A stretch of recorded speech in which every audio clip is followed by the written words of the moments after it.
Assalamualaikum warahmatullahi wabarakatuh. Jadi kumpulan kami pada hari ini, iaitu kumpulan 7, akan menceritakan tentang cabaran-cabaran yang dihadapi oleh rakyat Malaysia dalam menghadapi PKP, iaitu Perintah Kawalan Pergerakan dari segi etika dan peradaban. Tapi sebelum itu, kenapa PKP ini dilaksanakan?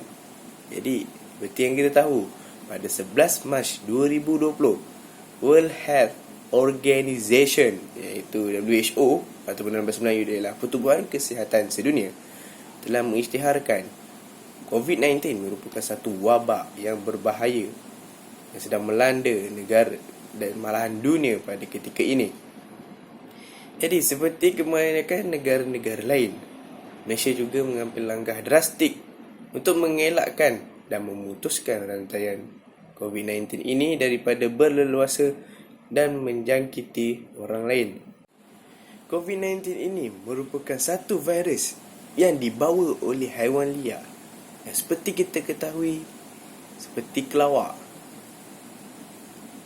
Ia bermula daripada satu buah pasar basah yang menjual haiwan liar ini di Wuhan, di negara China. Wabak COVID-19 ini telah membawa maut seramai 200,000 orang di negara China. Ia merupakan antara salah satu wabak yang mematikan seperti wabak-wabak yang pernah direkodkan pada zaman dahulu. Antara yang paling diingati adalah virus Ebola yang berlaku di negara Sudan. Seterusnya, sistem pernafasan teruk, iaitu SARS, yang berlaku pada tahun 2002 di negara China.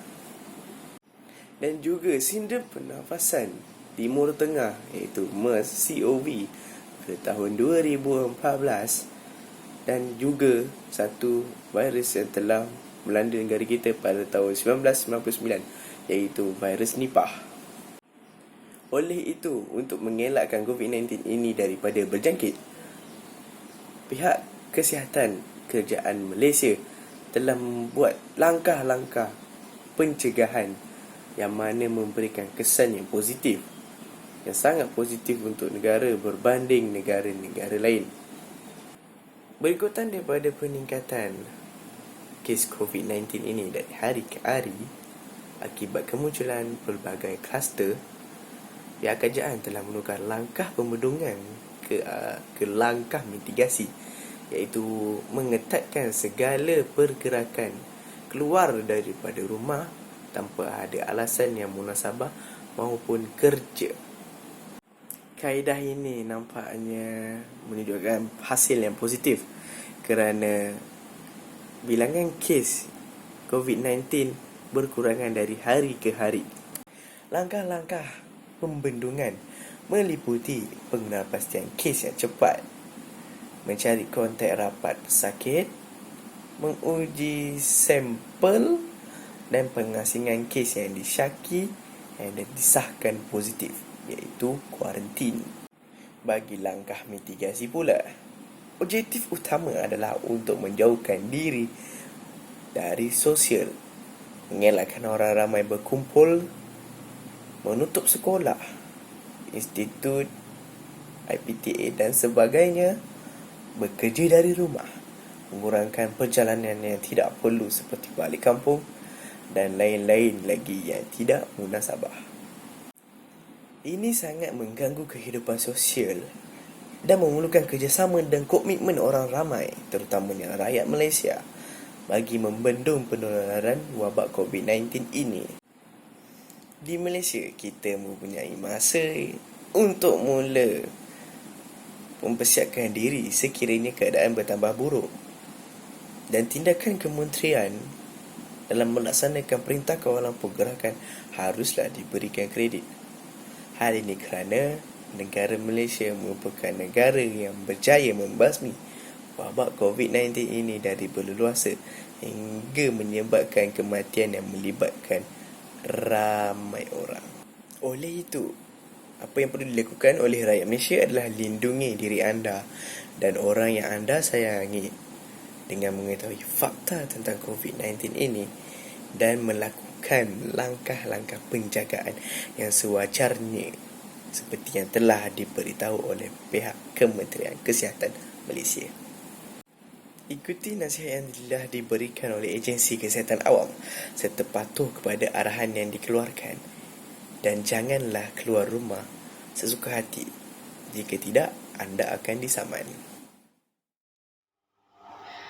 Selamat sejahtera dan selamat berpuasa saya ucapkan. Nama saya Ling Pei Si dan saya akan menerangkan cabaran pematuhan arahan PKP dalam kalangan masyarakat Malaysia dari segi pendidikan. Kebanyakan pengajian tinggi awam, swasta, sekolah menengah ataupun sekolah rendah turut melaksanakan pengajaran dan pembelajaran secara talian. Pada pendapat saya, pengajaran dan pembelajaran secara talian memberi kesan yang baik dan buruk kepada golongan pelajar. Melalui pembelajaran secara talian, pelajar bebas menghadiri kuliah di mana-mana tempat, masanya fleksibel dan lecture dapat menyampaikan ilmu pengetahuan dan kerja khusus secara berkesan walaupun jarak jauh. Pelajar juga dapat mengakses maklumat atau menonton video untuk meningkatkan pemahaman tentang sesuatu ilmu. Walau bagaimanapun, alat komunikasi zaman ini amat pintar. Adakah pelajar benar-benar menggunakan kemudahan ini secara manfaat? Sebagai contoh pengalaman saya terhadap belajar secara talian, pertama kali saya menghadiri online kelas tersebut telah menampung sebanyak 200 lebih pelajar dan bilangan pelajar itu memang banyak, tetapi itu bukan punca masalah. Masalahnya adalah disiplin pelajar. Kerana sebilangan pelajar telah mengganggu orang lain yang ingin belajar dan mengganggu lecturer yang sedang mengajar di situ. Hal ini pun telah mengganggu pelajar yang ingin memahami topik tersebut dan susah bertanya sekiranya tidak faham. Selain itu, saya sebagai pelajar pun kurang fokus semasa lecturer sedang mengajar kerana berbagai message, notifications from Facebook, Insta or whatever apps. So, lama-kelamaan saya pun ponten kelas tersebut. Dan keadaan ini akan menjadi teruk jika hujan lebat, capaian internet terus jadi lemah. Keadaan ini di atas ialah majoriti pelajar yang tidak berdepan masalah dengan menggunakan telefon pintar atau laptop sebagai alat panduan pembelajaran. Tapi peluang ini tidak dapat dinikmati oleh pelajar yang tinggal di kawasan seperti luar bandar pedalaman, mempunyai capaian internet yang sangat lemah atau langsung tidak ada. Selain itu, segelintir pelajar yang miskin mungkin tidak ada alat komunikasi yang canggih atau tidak mampu menanggung kos perkhidmatan internet disebabkan faktor ekonomi keluarga. Keadaan bagi mereka akan menjadi susah dan tidak sesuai. Oleh itu, golongan pelajar ini sanggup atau terpaksa tinggal di universiti walaupun mereka dibenarkan balik ke rumah masing-masing. Assalamualaikum warahmatullahi wabarakatuh dan salam sejahtera. Saya Naim Safwan bin Muhammad Nur Ishak. Hari ini genaplah 40 hari rakyat Malaysia menempuh cabaran Perintah Kawalan Pergerakan yang dikuatkuasakan oleh Kerajaan Malaysia ekoran pandemik COVID-19. Banyak perkara yang telah berubah 360 darjah. Antaranya kesibukan lalu lintas dan orang ramai tidak lagi kelihatan di bandar. Sekolah dan institusi kerajaan juga kebanyakannya ditutup dan ramai yang meluangkan masa cuti ini bersama keluarga. Namun begitu, terdapat pelbagai cabaran yang dihadapi oleh rakyat Malaysia ketika arahan PKP oleh kerajaan. Antara cabaran yang dihadapi oleh rakyat Malaysia ialah segala urusan harian terjejas. Sebagai contoh, rakyat Malaysia perlu mengikut SOP yang telah ditetapkan oleh Kementerian Kesihatan Malaysia ketika keluar membeli barang. seperti memakai mask, menggunakan hand sanitizer setelah urusan jual beli, mengamalkan social distancing, iaitu dengan berjarak 1 meter dengan setiap individu. Ini adalah langkah-langkah yang diterapkan oleh Kementerian Kesihatan untuk memutuskan rangkaian COVID-19. Jadi sebagai rakyat, kita perlulah mematuhi arahan tersebut. Di samping itu, masyarakat Malaysia pula juga tidak dibenarkan untuk makan di kedai-kedai atau restoran yang terdapat di Malaysia. Atau rakyat Malaysia juga perlu menggunakan perkhidmatan food delivery seperti GrabFood, Foodpanda dan sebagainya. Dan adalah lebih baik sekiranya masyarakat Malaysia masak di rumah kerana ia akan terjamin dari segi kebersihan dan juga dapat meluangkan masa bersama keluarga.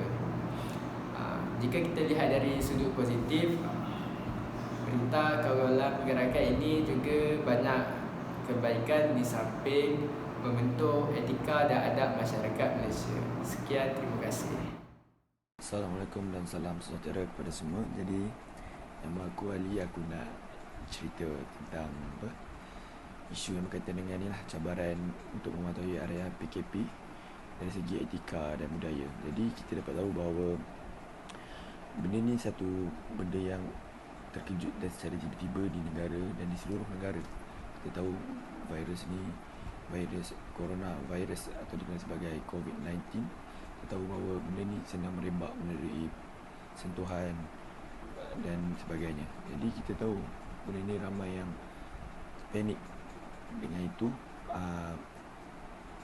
Perdana Menteri kita Perdana Menteri Muhyiddin Yassin telah mengeluarkan kenyataan bahawa yang mana bekerja semua hendaklah bekerja dari rumah.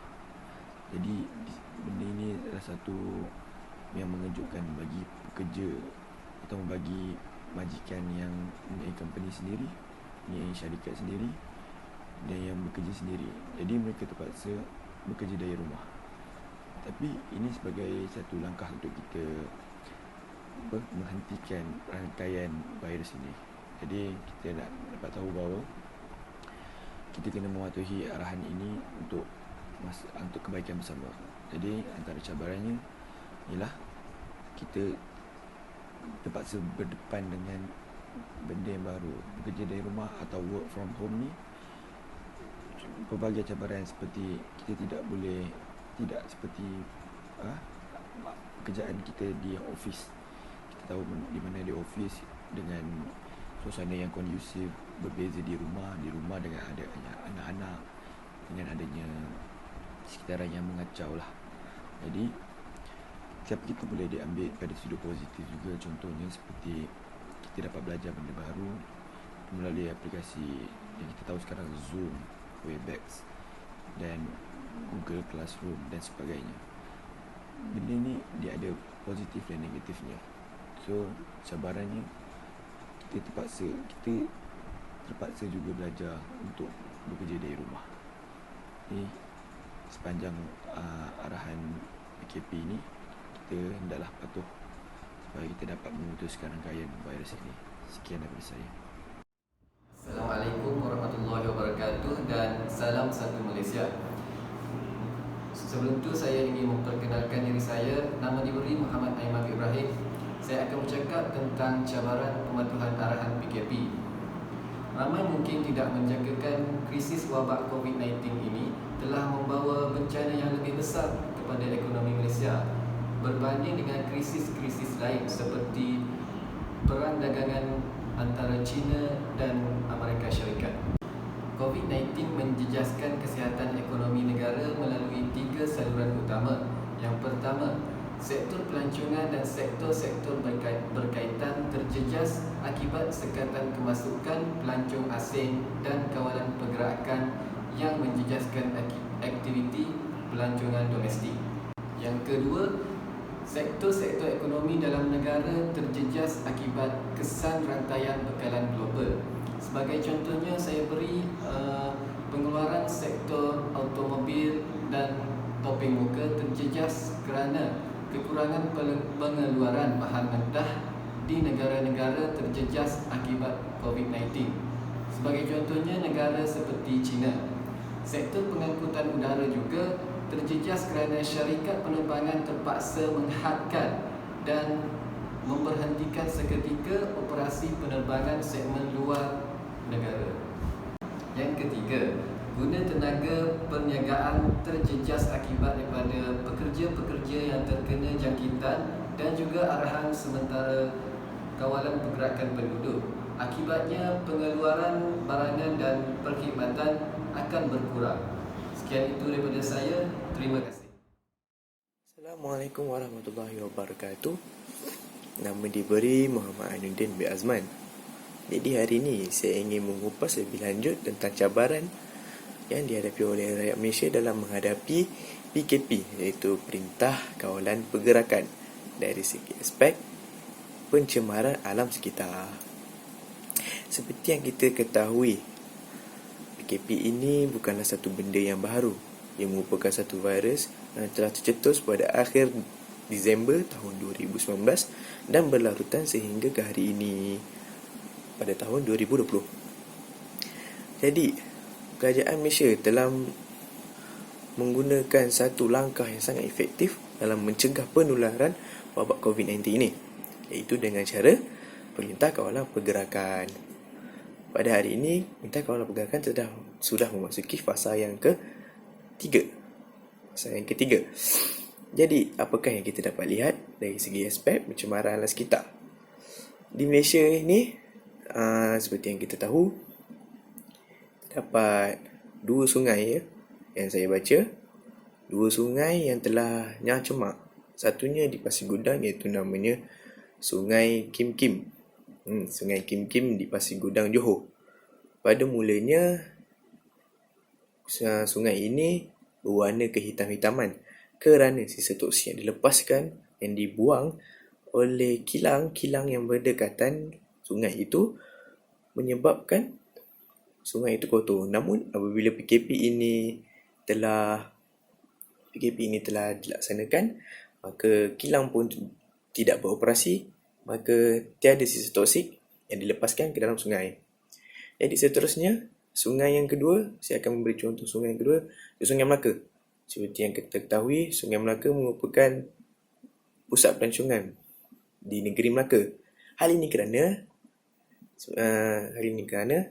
jika anda pergi ke Melaka, jika anda ingin menaiki river cruise, anda akan melalui Sungai Melaka tersebut. Jadi apabila perintah PKP ini dilaksanakan, maka sungai itu menjadi jernih.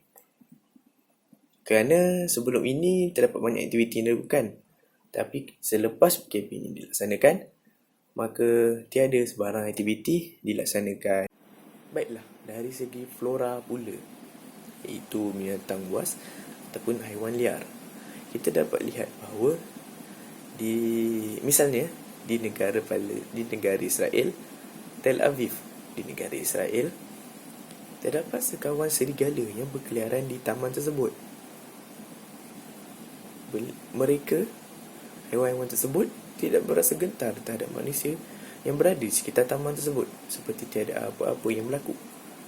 Oleh itu, merujuk daripada contoh-contoh yang telah diberikan sebentar tadi berkaitan pencemaran alam sekitar, PKP ini dapat membentuk disiplin kepada masyarakat di Malaysia itu sendiri dalam menghormati dan menyayangi alam sekitar.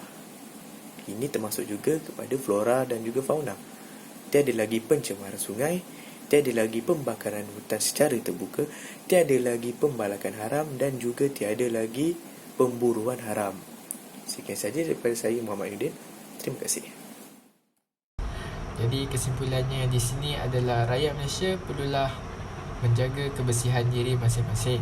Selain itu, rakyat Malaysia perlulah peka terhadap berita-berita semasa dengan mengikuti berita dari televisyen, akhbar, internet atau sebagainya.